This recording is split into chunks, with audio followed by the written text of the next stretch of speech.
ఆనాడు రకం కట్టడం అనేది పటేళ్లు పట్టువారీలు ఉన్నప్పుడు ఆ వ్యవస్థ కొద్ది రోజులు తీసేసిన తర్వాత కూడా రకం కట్టేది ఒక వ్యవస్థ ఉండేది.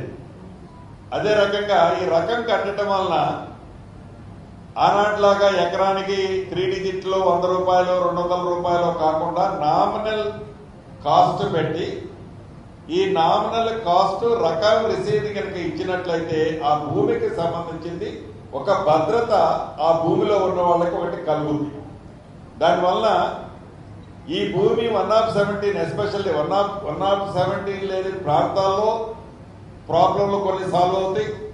1/17 ప్రాంతంలో కూడా ఎస్పెషల్లీ ఇప్పుడు వాళ్ళకి అసలు కొన్ని ప్రాంతాలు అనేది ఏ ఆధారమూ లేదు, ఏ కాగితమూ లేదు. ఏ కాగితం లేకని కారణంగా అసలు ఈ భూమి నాదేనా నాది కాదా అని ఆ భూమి ఆసామి ఉలిక్కిపడి లెగిస్తే తనకొచ్చే ధర్మ సందేహంలో నిజం కూడా లేకపోలేదు. అటువంటి సంబంధించింది సాల్వ్ చేయడానికి అదొక మనం అఫీషియల్గానే చేయాలి, వెరీ నామినల్ ఛార్జ్తో అనేది ఒక కాన్సెప్ట్. కొన్ని స్టేట్లలో దీని మీద స్పెషల్గా స్టేట్ గవర్నమెంట్లు కొన్ని పాలసీలు తీసుకొచ్చాయి.